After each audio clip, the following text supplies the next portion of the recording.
Foundations of Amateur Radio. The American Radio Relay League, or ARRL, is one of the oldest amateur associations on Earth. 1926 saw the birth of the Radio Amateur's Handbook, the first edition of what we now know as the ARRL Handbook for Radio Communications. Featured chapters on what it means to be an amateur, how to build and operate a station, how propagation works, and how to experiment. The very first handbook had 5,000 copies printed, and thanks to the website worldradiohistory.com, we have access to a signed copy by the author himself, the communications manager of the ARRL, Francis Edward Handy, Whiskey 1 Bravo Delta, India. He starts the 228-page book with the following words. This handbook is written as a guide for member operators of the League. It is also useful as a source of information to the man who wants to take part in amateur radio activity, but who has no idea of how to get started. Written first of all for the beginner, such an amount of useful and up-to-date information has been added that the handbook in its present form is equally valuable as a compendium of information for the experienced brass pounder and the beginner alike.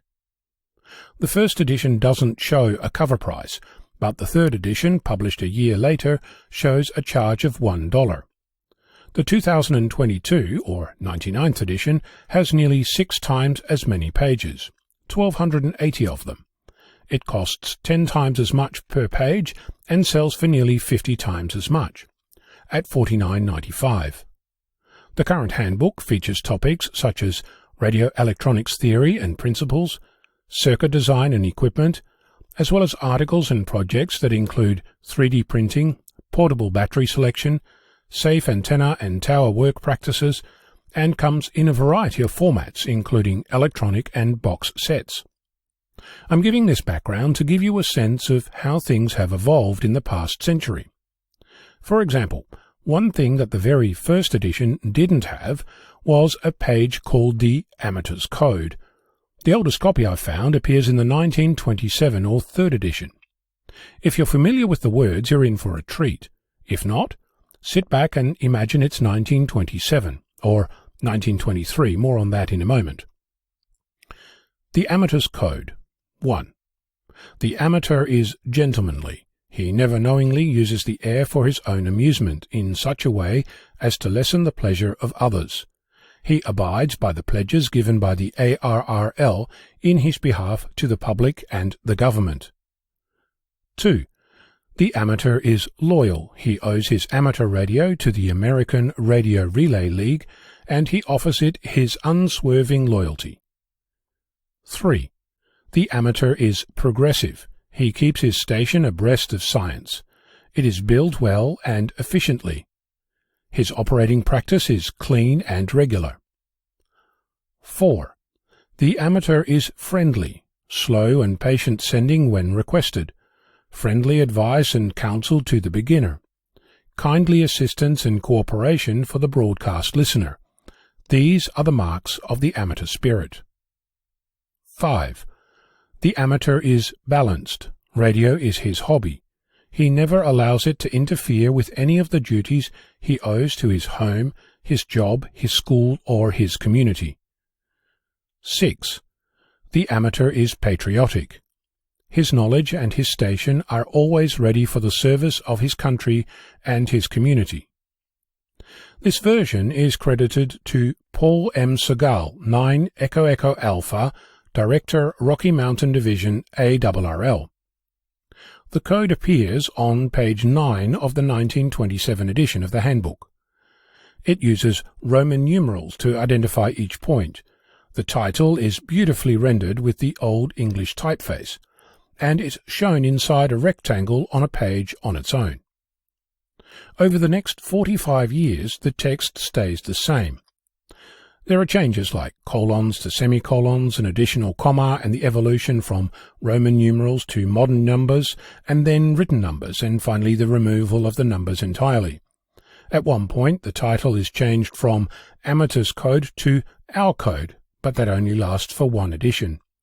Speaking of editions, the 1936 edition, the 13th in the series, is referred throughout as the 1936 edition. Superstition is alive and well. The credit changes over time as well.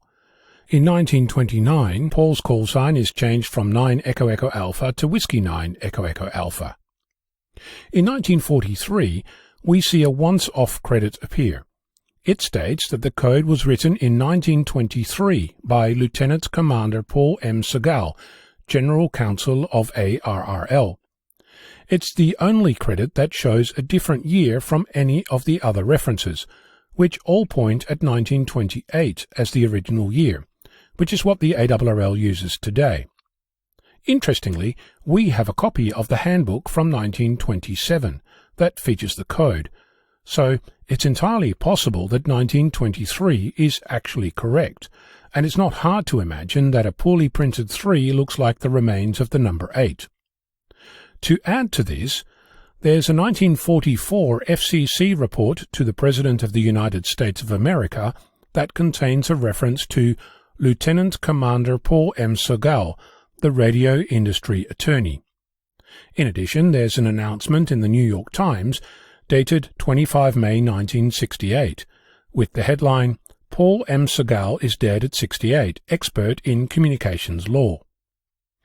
I don't have access to any version of the second edition of the Handbook, which had 2 print runs in 1927. It's entirely possible that the code appeared there, but I have no evidence either way. I do believe that Paul M. Segal, 9 Echo Echo Alpha, Director of the Rocky Mountain Division of the ARRL, is the same person as Lieutenant Commander Paul M. Segal, General Counsel of ARRL, and radio industry attorney, who became a silent key in 1968. Credits, layout and font changes aside, 1973 sees the first time when the words of the amateur's code actually change. Let me illustrate. The original first clause reads, 1. The amateur is gentlemanly. He never knowingly uses the air for his own amusement in such a way as to lessen the pleasure of others.